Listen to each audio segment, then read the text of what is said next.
सास बहू की नुस्खे। रीना ने कुछ दिन पहले ही एक बहुत ही प्यारे बेटे को जन्म दिया है। उसका नाम मयंक रखा है। हर माँ की तरह वो भी उसे बहुत प्यार करती है। दिन रात जाग कर उसका पालन पोषण करती है।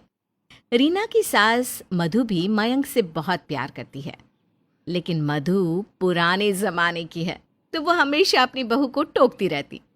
इस वजह से दोनों सास बहू में बिल्कुल भी नहीं बनती।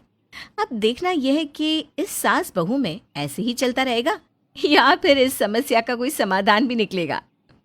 एक दिन की बात है, मयंक को खांसी हो गई थी। बहू, मयंक को खांसी हो रही है, इसे थोड़ा सा शहद चटा दे। माँ जी, शहद से क्या होगा? मैंने डॉक्टर से बात कर ली है, उन्होंने दवाई दी है, खांसी ठीक हो जाएगी। बहू, तुम्हारे तो अजब ही निराले चौचले हैं। हमने तो चार बच्चे पाल लिए, कभी किसी डॉक्टर को नहीं दिखाया। तुम तो जरा जरा सी बातों पर डॉक्टर के पास भागती हो। माँ, पहले का जमाना और था। अरे गोली मार जमाने को, मुझे दे मयंक को। मैं अभी इसे शहद चटा दूंगी, देखना जल्दी से आराम मिल जाएगा इसे। इसी तरह मधु हमेशा घरेलू नुस्खों पर और रीना हमेशा डॉक्टर पर विश्वास करती है। इस वजह से दोनों सास बहू में बहस होती ही रहती। एक दिन मधु मयंक को गोद में लेकर खिला रही थी कि तभी रीना हाथ में डायपर लेकर आ जाती है। माँ जी, लाइए, मैं इसे डायपर पहना देती हूँ, फिर आराम से खेलती रहना इसके साथ। बहू, तू हर समय बच्चे को डायपर क्यों पहनाती है? अच्छे चले हैं ये डायपर, हमने तो कभी अपने बच्चों को ये सब नहीं पहनाया। अरे हमारे जमाने में नहीं होता था ये सब। माँ जी, आपके जमाने में नहीं होता था तभी तो आप नहीं पहनाती थी। अब तो सभी बच्चे ये पहनते हैं और इसे पहनाने से कई फायदे भी हैं। मुझे तो कोई फायदा नजर नहीं आता बहू। एक काम कर, छोड़ इसे यहीं रख दे। जब तक ये मेरे पास है ये डायपर नहीं पहनेगा। और कोशिश कर बहू कि बच्चे को कम से कम डायपर पहनाया जाए। रीना डायपर वहीं रखकर चली जाती है। शाम को रीना का पति नितिन घर आता है तो रीना उससे कहती है, सुनिए जी, जब से मयंक हमारी जिंदगी में आया है, आपकी माँ का बर्ताव बहुत अजीब हो गया है। अब क्या किया मेरी माँ ने? अरे, जब भी मयंक को कुछ होता है या उसकी तबीयत खराब होती है तो डॉक्टर के पास जाने ही नहीं देती। कहती है ऐसे ही ठीक हो जाएगा। तो तुम समझा दिया करो ना माँ को। आपकी माँ जिस दिन मेरी बात समझ लेंगी ना, उस दिन सूरज पश्चिम से निकलेगा। अरे तो तुम माँ की बात समझ लिया करो, क्या पता माँ सही बोल रही हो। आखिर माँ ने हम चारों भाई बहनों को भी तो पाला है। हाँ, बस यही सुनना था मुझे आपसे। दोनों माँ बेटे एक जैसे हो। वो भी हर समय यही बोलती है मैंने 4 बच्चे पाले। ये सुनकर नितिन हंसने लगा और अपनी माँ के पास चला गया। उसकी माँ मयंक को गोद में लेकर बैठी थी। माँ, मैं सुबह से अब आया हूँ, अब मेरे बेटे को मुझे दे दो, मैं भी थोड़ी देर इसके साथ खेलना चाहता हूँ। लेना बेटा, मैंने कब मना किया। लेकिन बेटा तू अपनी बीवी को थोड़ा समझा दे, बात बात पर मयंक को डॉक्टर के पास लेकर ना भागा करे। माँ, रीना माँ है इसकी, और डॉक्टर गलत सलाह नहीं देंगे। आप भी ना। तू भी अपनी बीवी की भाषा बोलने लगा। बेटा, मुझे तुझसे ये उम्मीद नहीं थी। माँ, कैसी बात कर रही हो? मैं किसी की भाषा नहीं बोल रहा, जो मयंक के लिए सही है बस वही बोल रहा हूँ। अच्छा, तो डॉक्टर के पास जाना मयंक के लिए सही है। ठीक है बेटा, अभी इसे उस नन्ही सी जान को दवाइयों की आदत डाल दो, ताकि वो बड़ा होकर हम सब की तरह दवाई पर ही जिंदा रहे। माँ, मेरा वो मतलब नहीं है, आप कहाँ की बात कहाँ ले जा रही हो? बेचारा नितिन, जिसको भी समझाता वो उल्टा उसे ही सुना देता है। लेकिन मधु और रीना दोनों ही अपनी अपनी बात पर अड़ी रहती हैं।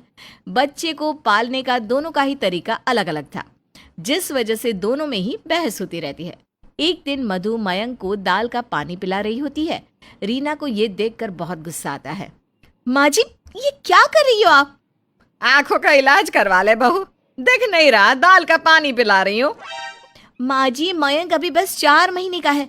आप इतने छोटे से बच्चे को दाल का पानी या इस तरह की कोई चीज नहीं खिला सकती हो। कम से कम इसे 6 महीने का तो होने दो। बहू, तुझसे किसने कहा कि 6 महीने के बाद ही बच्चे को ये सब खिलाना चाहिए? मैंने तो अपने चारों बच्चों को 4 महीने की उम्र में ही खिलाना पिलाना शुरू कर दिया था, और देख ले, मेरे चारों बच्चे तंदुरुस्त हैं। लेकिन माँ जी, मैं नहीं चाहती कि मेरे बच्चे को आप अभी से कुछ खिलाओ। दो मुझे। अरे बहू, तेरा बच्चा मेरा भी कुछ लगता है। तू तो मेरे साथ ऐसा बर्ताव करती है जैसे मैं इसकी दुश्मन हूँ। अरे दादी हूँ मैं इसकी, समझी? इस तरह रीना और मधु में बहस होती है। नितिन ने दोनों को शांत करवाया। अगले दिन मयंक बहुत रो रहा था। सारे घर में उसके रोने की आवाज़ें गूंज रही थी। मयंक की आवाज़ सुनकर मधु अपने कमरे से बाहर निकली और कहने लगी, अरे बहू क्या हुआ? मयंक क्यों रो रहा है? पता नहीं माँ जी, शायद इसे कहीं दर्द हो रहा है। क्या करूँ माँ जी? बहू लग रहा है इसके गैस बन रही है। थोड़ी देर कंधे से लगा ले, गैस निकल जाएगी तो वो चुप हो जाएगा। रीना काफ़ी देर बच्चे को कंधे से लगाकर घूमती है, लेकिन बच्चा रोता रहता है। रीना फिर अपनी सास से कहती है, माँ जी वो तो चुप ही नहीं हो रहा, हमें डॉक्टर के पास जाना चाहिए। अरे रुक बहू, मैं इसे थोड़ी सी हींग चटा देती हूँ, उससे ठीक हो जाएगा। इसके बाद भी मयंक चुप नहीं हुआ तो रीना ने गुस्से से अपनी सास से कहा, माँ जी आपको नहीं जाना मेरे साथ तो मत जाओ। पूरी रात हो गई मेरे बच्चे को रोते हुए। नितिन जी भी पता नहीं आज रात कहाँ रह गए। मैं अकेले ही अपने बच्चे को हॉस्पिटल लेकर जा रही हूँ। अरे बहू तू तो थोड़ी देर में ही परेशान होने लग जाती है। थोड़ी देर रुक जा, आ जाएगा आराम। रीना अपनी सास की बात नहीं सुनती और मयंक को अकेले ही डॉक्टर के पास ले जाती है। अब अगले दिन मधु मयंक की मालिश कर रही है और मयंक जोर जोर से रोए जा रहा है। अपने बेटे को इस तरह रोता देखकर रीना कहने लगी, माँ जी ये क्या कर रही हैं आप? इतने जोर जोर से मालिश कर रही हो, उसे दर्द हो रहा है, देखिए तो कितना रो रहा है मेरा बेटा। बहू ऐसे मालिश करने से तेरा बेटा बहुत मजबूत हो जाएगा। लेकिन माँ जी आप अपना हाथ थोड़ा हल्का रखिए ना, ये इस तरह से रो रहा है तो मेरा तो दिल बैठा जा रहा है। मधु मैंने 4 बच्चे पाले हैं, उनकी भी ऐसी ही मालिश करती थी मैं। तू तो छोटी छोटी बातों पर बेचैन हो जाती है। माँ जी पता नहीं आपने कैसे पाले हैं अपने बच्चों को, लेकिन मैं ऐसे नहीं पाल सकती।